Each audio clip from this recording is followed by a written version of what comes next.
आदेश आदेश में एकतानाथ गुरु योगी तुलसीनाथ बापू श्री शनिदेव मंदिर भवनाथ तलेटी गिरनार जूनागढ़ गुजरात। अष्टावक्र जी और जनक राज का जो ये संवाद है उनके बारे में हम आगे बात करते हैं।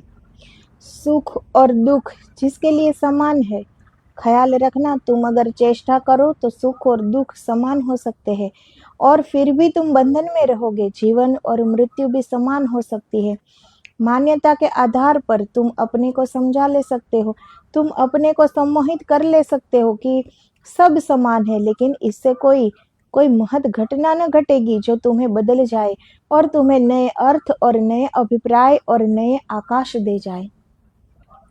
जैसे तोते की तरह हम रटते जाए अहम ब्रह्मास्मि अहम ब्रह्मास्मि, तो हमें कोई ब्रह्म की अनुभूति नहीं हो जाती। तो सुख और दुख, हम ये अगर हमारी मान्यता हम गहरी बना ले कि सुख और दुख समान ही है, ऐसा समानता हम सोचते जाए तो इससे कोई क्रांति नहीं घटेगी, इससे कोई समान हो नहीं जाएगा, क्योंकि ये सिर्फ हमारा मानना है। हमने अपने भीतर उतर कर कोई अनुभव नहीं किया है, ये हमने जाना नहीं है, ये हमने ऊपर ऊपर से माना हुआ है।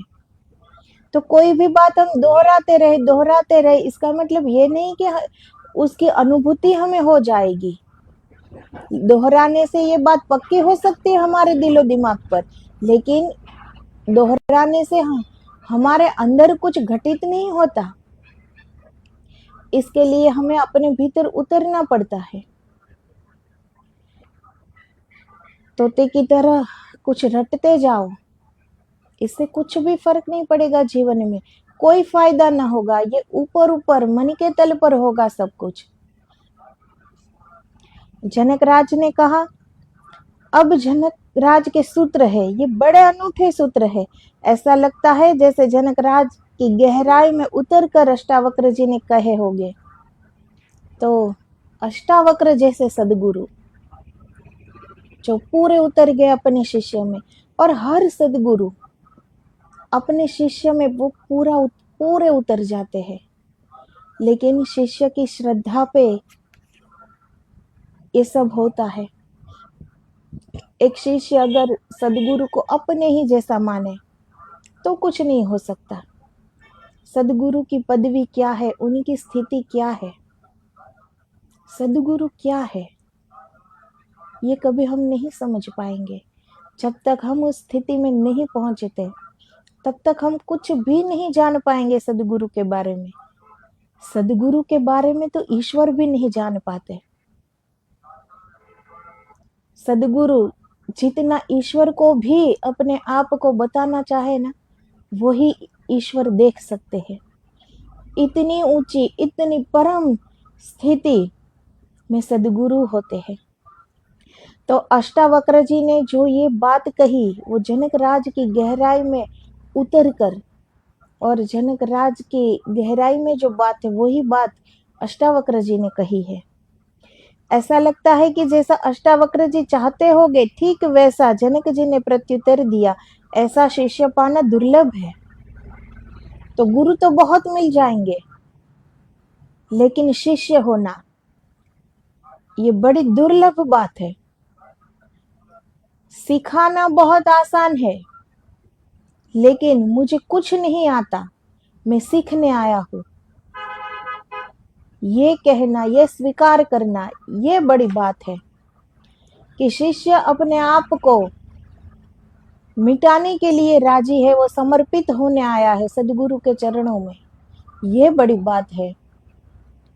ये स्वीकार होना कि मुझे कुछ नहीं मालूम, एक गीली मिट्टी की तरह हूं, अब सदगुरु जैसा चाहे इसमें आकार दे सकते हैं।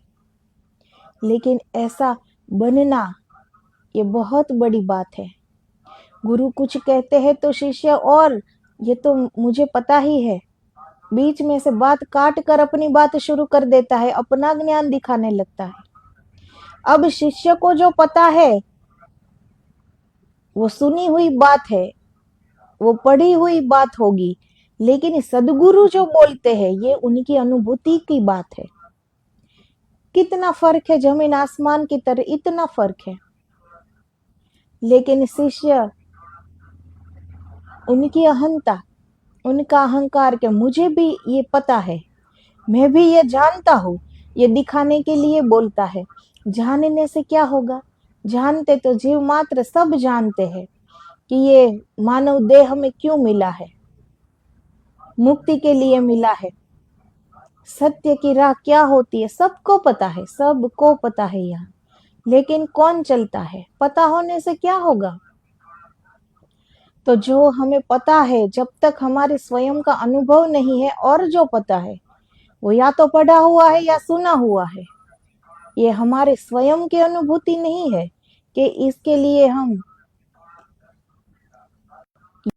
ये शोर मचाए कि देखो मैं कितना ज्ञानी हूँ, मुझे पता है सब।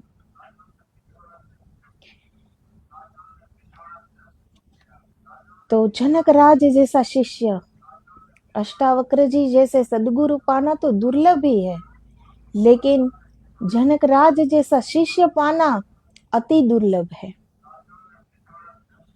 हर सदगुरु चाहते हैं कि अपने शिष्य को अपने स्वानुभूति, अपनी स्वयं की अनुभूति से वो कुछ प्राप्त करे।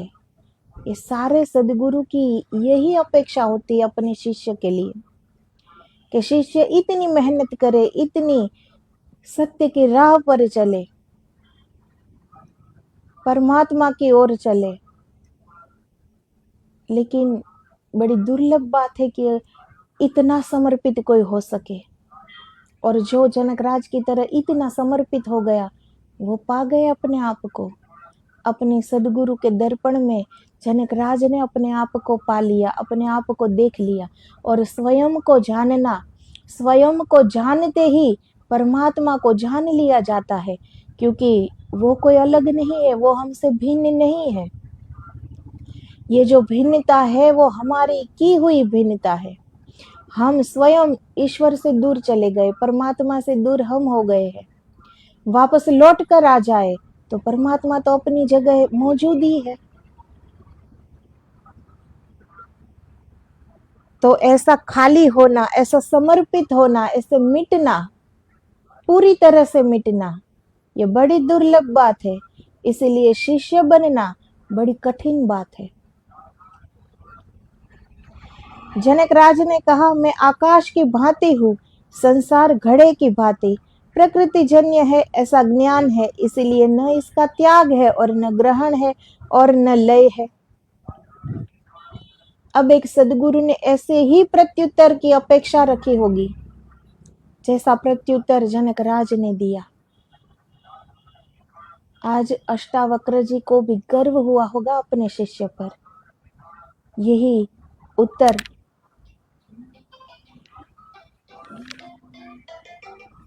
जनकराज ने अष्टावक्र जी को दिया।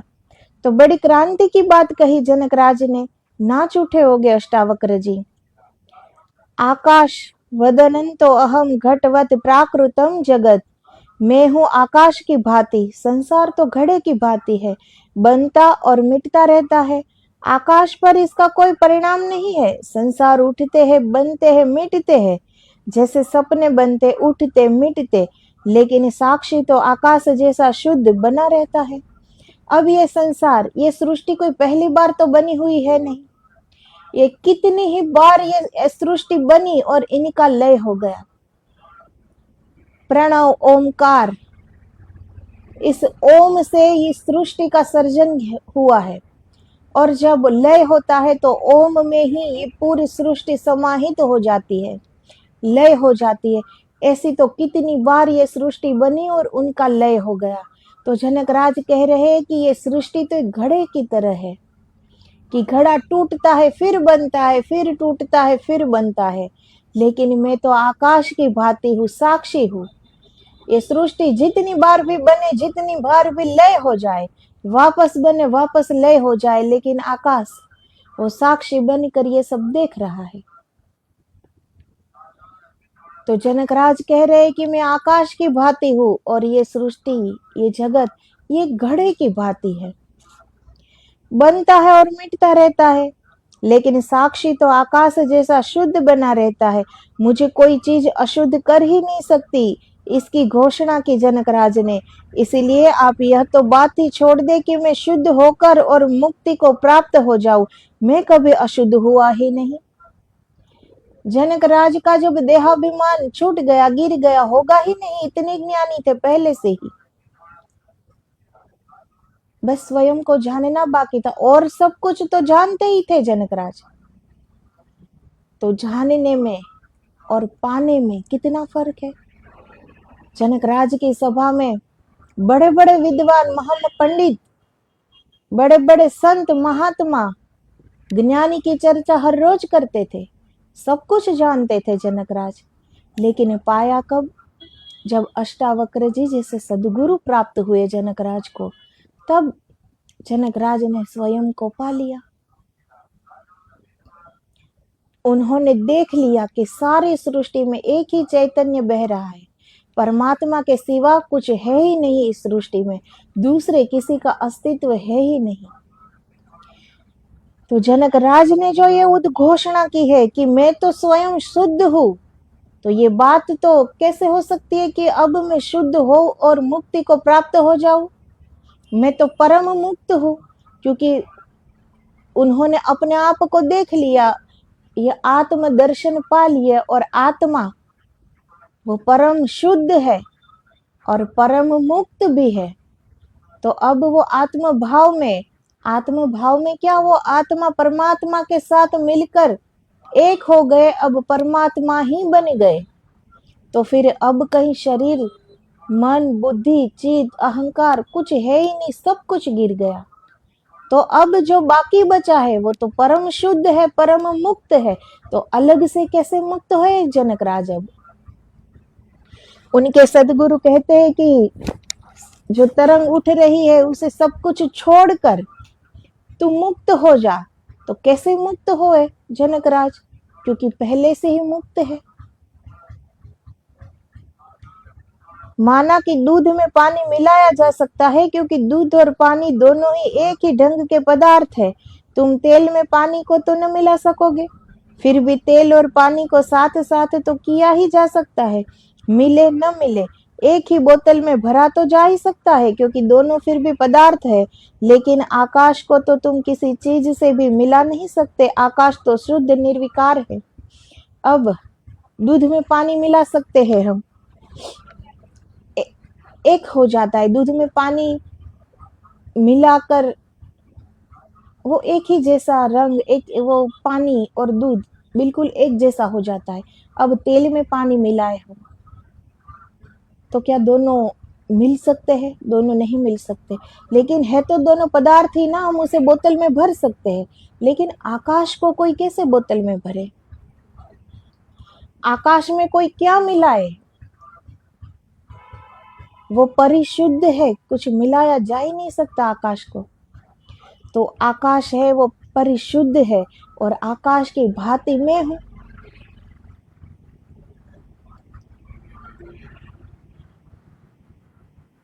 तो आकाश तो शुद्ध निर्विकार है। इस पृथ्वी पर कितने लोग पैदा हुए, अच्छे बुरे, पुण्यात्मा, पापी, कितने युद्ध हुए, कितने प्रेम घटे, कितने वसंत आए, पतझड़ हुए, आकाश तो निर्विकार खड़ा रहता, कोई रेखा नहीं छूट जाती, आकाश में तो कोई आकार नहीं बनता। अब इस सृष्टि में तो कितना कुछ घटित होता है, कितने युद्ध हुए, कितनी बार सृष्टि बनी, कितनी बार सृष्टि का लय हुआ, प्रेम घटता है, युद्ध होता है, वसंत आती है, पतझड़ आती है, बारिश आती है, अकाल भी पड़ता है, सब कुछ इस सृष्टि पर होता है। लेकिन क्या आकाश में कुछ हो सकता है? कोई रेखा वहां खींच सकते हैं हम? आकाश तो एक साक्षी की भांति ये सब देख रहा है, बिल्कुल निर्विकार, परिशुद्ध। इति ज्ञानम, यह बड़ी अद्भुत बात है। जनक राज कहते हैं आकाशवत हूँ, इति ज्ञानम, यही ज्ञान है। अब और किस ज्ञान की आप मुझसे कह रहे हैं कि मैं ज्ञान को पालू, ज्ञान को खोज लू? ज्ञान हो गया, इति ज्ञानम। अब जनक राज बड़ी विनम्रता से अपने सदगुरु से कहते हैं कि मैं ये जान पाया कि मैं आकाश की भांति हूँ और ये सृष्टि घड़े की भांति है। मैंने ये जाना, मैंने अपने को जाना कि मैं परम शुद्ध हूँ, परम मुक्त हूँ। तो अब आप जो कह रहे हैं कि मैं ज्ञान को प्राप्त करूँ और निर्वाण को प्राप्त करूँ, मुक्त हो जाऊं, तो ये मैं कैसे करूँ कि मैं एक आकाश की भांति परिशुद्ध हूँ? ये ज्ञान मुझे हो गया है। तथे तस्य न त्यागो न ग्रहो लयः। सारे आध्यात्मिक साहित्य में ऐसा सूत्र तुम न खोज सकोगे। ऐसे तो बहुत से शास्त्र है जो कहते हैं न भोग है न त्याग है, लेकिन जनकराज कहते हैं न भोग है न त्याग है न मोक्ष, लय भी नहीं है। बहुत से ग्रंथ है हमारे पास, बहुत से ये जो वेद शास्त्र उपनिषद सांख्य दर्शन बहुत कुछ है हमारे पास, लेकिन सब में ये लिखा है कि न भोग है न त्याग है। लेकिन जनकराज ने जो आज कहा है ऐसा किसी में नहीं लिखा। और जनकराज ने जो आज उद्घोषणा की है वो स्वयं की अनुभूति की बात की है, स्वयं का अनुभव बोल रहा है। आज जनकराज नहीं बोल रहे, ये उनका अनुभव बोल रहा है। वो कह रहे हैं न भोग है न त्याग है न मोक्ष है न लय है, कुछ भी नहीं है। यह तीसरी बात सोचने जैसी है। मैं आकाश की भांति हूँ, संसार घड़े की भांति प्रकृति जन्य है। घड़े बनते मिटते रहते हैं। घड़ा जब बन जाता है तो घड़े के भीतर आकाश हो जाता है, घड़े के बाहर हो जाता है। घड़ा फूट जाता है, भीतर का आकाश बाहर का आकाश फिर एक हो जाते हैं। शायद जब घड़ा बना रहता है तब भी बाहर और भीतर के आकाश अलग नहीं होते, क्योंकि घड़ा पोरस है, छिद्रों से आकाश जुड़ा हुआ है। आकाश छिन्न भिन्न नहीं होता, खंडित नहीं होता। तुम तलवार से आकाश को काट तो नहीं सकते। सब सीमाएं काल्पनिक है, बनाई हुई है। आकाश पर कोई रेखा खींचती नहीं। तो आकाश पर कोई सीमा नहीं, असीम है, अनंत है। इस पर कोई रेखा हम खींच ही नहीं सकते, उस पर कोई दोष लग ही नहीं सकता, उस पर कोई प्रभाव हो ही नहीं सकता। इतना परिशुद्ध है, इतना परम मुक्त है, इतना असीम है। जैसे परमात्मा असीम है वैसे ही तो अब जनकराज में और परमात्मा में कोई भेद नहीं है, कोई भिन्नता नहीं है, अभिन्न है। क्योंकि जनकराज का अद्वैत में प्रवेश हो चुका है। अब भिन्नता है ही नहीं, कोई भेद है ही नहीं उनके और परमात्मा के बीच में। मैं आकाश की भांति हूँ ऐसा ज्ञान है, इति ज्ञानम। इसीलिए न इसका त्याग है न इसका ग्रहण है और न लय है। मैं समुद्र के समान हूँ, यह संसार तरंगों के सदृश है, ऐसा ज्ञान है। इसीलिए न इसका त्याग है न इसका ग्रहण है और न इसका लय है।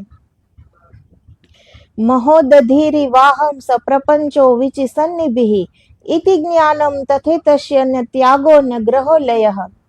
जनकराज कहने लगे, मुझे गुरुदेव उलझाओ मत, आप मुझे उलझा न सकोगे। आप मुझे आपने जगा ही दिया, अब जाल न फेंको। अब आपके प्रलोभन किसी भी काम के नहीं है। खूब ऊंचे प्रलोभन आप दे रहे हो कि ऐसा जानकर तू मुक्ति को प्राप्त हो जा। जनकराज कह रहे हैं कि आप ही की कृपा से गुरुजी मैंने ये ज्ञान प्राप्त किया है और ये ज्ञान में मुझे उपलब्ध हो चुका है। अब आप मुझे कोई प्रलोभन मत दो, क्योंकि अब ये प्रलोभन किसी काम का नहीं है, क्योंकि मैं सत्य को जान चुका हूँ। ये ज्ञान मुझे उपलब्ध हो चुका है। जनकराज कहते हैं मैं मुक्त हूँ, ऐसा ज्ञान है। अब और कहाँ ज्ञान बचा?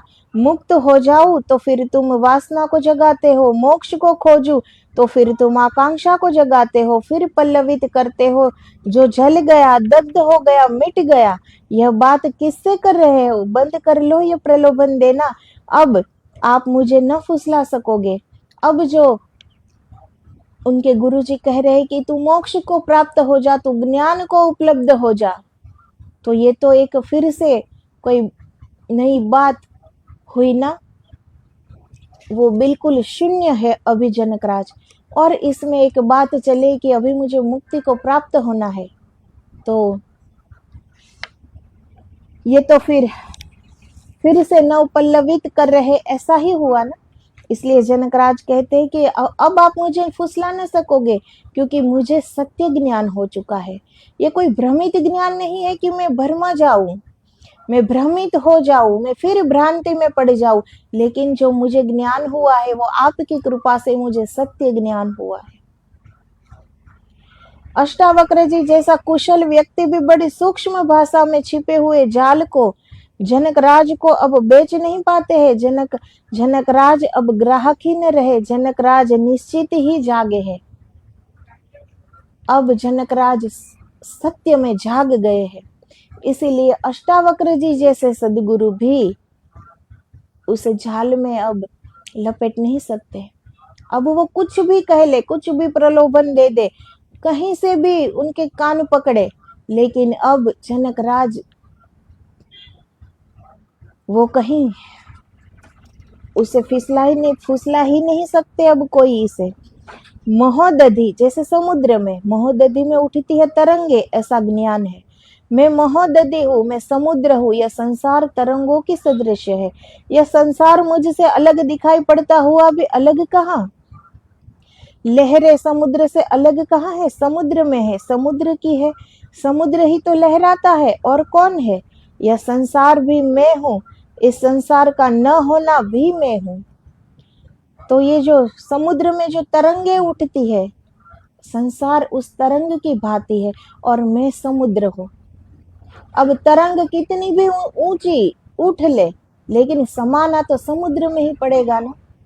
अब तरंगे कितनी भी उठ ले, लहरें कितनी भी उठ ले, इसे समुद्र में कुछ फर्क नहीं पड़ने वाला, वो तो समुद्र ही रहेगा।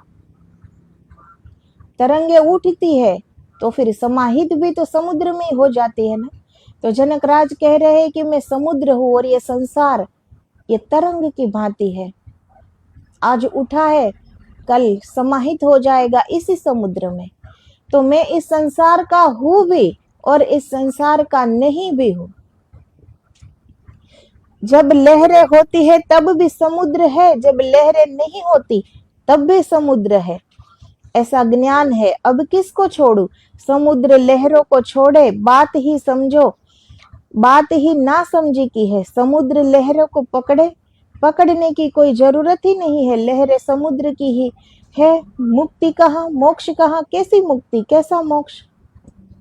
अब समुद्र कोई पकड़ता थोड़ी अपनी तरंग को, अपनी लहर को, वो अपनी ही स्वयं की लहर है। वो कितनी भी ऊंची उठ जाए, समुद्र को पता है वापस आ ही जाएगी, पकड़ के रखने की क्या जरूरत है। तो वो मुक्त ही है, परम मुक्त है। हम सब, हमारा स्वभाव है आनंद में जीना, हमारा स्वभाव है परम मोक्ष में जीना, हमारा स्वभाव है, क्योंकि हमारी आत्मा परम मुक्त है। ये जो बंधन है ये हमारे मन के बांधे हुए बंधन है, हमने स्वयं बांधे हैं, ईश्वर ने कोई बंधन नहीं दिए है, ये हमारे बांधे हुए बंधन है। ईश्वर तो परम मुक्त है, उनके पास बंधन है ही नहीं कि वो हमें दे। तो ये हमारे मन के बंधन है, हम स्वयं बंध गए हैं इसमें। और अगर इस देह भाव छूट गया, शरीर भाव छूटते ही मन गिर जाता है, और जब मन ही नहीं रहता तो फिर मन के बंधन कैसे। तो फिर जो बाकी बचता है वो तो परम मुक्त है, वही तो मोक्ष है। तो जनकराज कह रहे हैं कि ये ज्ञान मुझे हो गया है कि मैं परम मुक्त हूं, तो मुक्ति को पकड़ू कैसे। जैसे सागर अपनी तरंग को नहीं पकड़ते, वैसे मैं मुक्ति को पकड़ू कैसे। मैं सीपी के समान हूँ, विश्व की कल्पना चांदी के सदृश है, ऐसा ज्ञान है। इसीलिए न इसका त्याग है, न इसका ग्रहण है, न लय है। अहम सशुक्ति संकाशो रूप्य वद विश्व कल्पना इति ज्ञानम तथे तस्य न त्यागो न ग्रहो लयः। मैं निश्चित सब भूतों में हूँ और यह सब भूत मुझ में है, ऐसा ज्ञान है। इसीलिए न इसका त्याग है, न ग्रहण है और न लय है। ज्ञान पाना नहीं है, ज्ञान है, या तो है या तो नहीं है। पाकर कभी किसी ने पाया नहीं, पाने वाले लोग होते ही है ना। जैसे पंडित ब्राह्मणों के पास सब ज्ञान होता है, हर वेद शास्त्र उपनिषद का ज्ञान उनके पास तो होता ही है ना, लेकिन परम तक जो पहुंच गए, जिसने वो ब्रह्म को देख लिया, ब्रह्म अनुभूति कर ली, सही में तो वो ज्ञान होता है ना। पढ़कर तो कोई भी ज्ञान प्राप्त कर सकता है ना, वेद शास्त्र उपनिषद कोई भी पढ़े, उनकी रुचाएं कोई भी याद रख सकता है, समझ सकता है, लेकिन पढ़ने से, सुनने से, जानने से, समझने से हो नहीं जाता। इसमें बड़ा अंतर है। तो करना जरूरी है। सब कुछ अगर समझते हैं, सारे ग्रंथ पढ़े हैं, सब कुछ समझते हैं और फिर किया कुछ नहीं, तो ये समझ किस काम की फिर?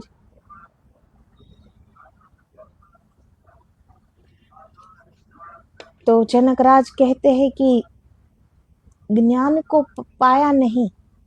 ज्ञान तो बहुत लोग पा ही लेते हैं ना, पढ़कर, सुनकर, वेदों की ऋचाओं कंठस्थ करके ज्ञान सब पा सकते हैं। अपनी जैसी इच्छा, अपनी लगनी, अपनी एकाग्रता हम पा सकते हैं, लेकिन मुक्ति पाना इनके लिए करना पड़ता है। उनके लिए अपने भीतर उतर कर, इस संसार को हमने जितनी गहराई से पकड़ा हुआ है ना, इतनी गहराई हमारे भीतर भी, इतनी गहराई में उतरना पड़ता है। संसार अपने आप छूट जाता है फिर, लेकिन हम अपने सत्य के घर में जाए तब हमें असत्य दिखेगा ना। अभी तो हमें संसार के सुख ही दिख रहे, प्रत्यक्ष है। अभी जो हम देख रहे हैं वो सामने संसार खड़ा है, चारों ओर हमारी संसार ही संसार है। उनके सुख प्रत्यक्ष है, हम देख सकते हैं, क्योंकि हम अपने भीतर उतरे नहीं और उस परम सुख की झलक भी पाई नहीं है। इसीलिए हम ये जो 2-5 क्षण का जो सुख है उसे सुख मान बैठे हैं, लेकिन मानने से ये सुख होता नहीं है। जो सुख रहे ना, जो सुख निरंतर रहता नहीं, जिस सुख के पीछे दुख खड़ा हो, उसे सुख सुख इसे कहते ही नहीं, लेकिन ये हमारा माना हुआ सुख है। हम मान लेते हैं कि ये चीज हमें मिल जाएगी तो हम सुखी हो जाएंगे, ये माना हुआ सुख है, इसीलिए थोड़ी देर हम सुखी हो जाते हैं।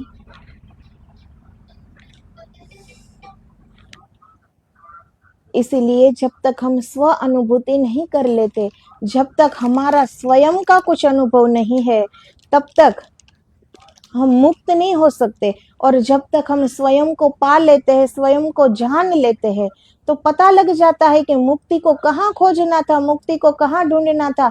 हम स्वयं तो परम मुक्त है, मुक्ति हमारे ही अंदर है, हमारी आत्मा परम स्वतंत्र है, परम मुक्त है, परम असीम है, और हम इन्हीं का एक अंश है, परमात्मा का ही अंश है। तो फिर न कुछ पाना है, न कुछ खोना है, न लय है, न त्याग है, न भोग है, कुछ भी नहीं। सारे जगत में परमात्मा एक का ही अस्तित्व है और दूसरे का अस्तित्व है ही नहीं। सारी सृष्टि में एक ही चैतन्य बह रहा है, दूसरा कोई है ही नहीं। ये हमारी ये चर्म की आंख से हम देख रहे हैं, इसीलिए ये भेद दृष्टि बनी हुई है। बाकी यहाँ कोई भिन्न नहीं, कोई भेद नहीं, और ईश्वर के सिवा कोई नहीं। तो आदेश आदेश। जय गुरुदेव, जय गिरनारी।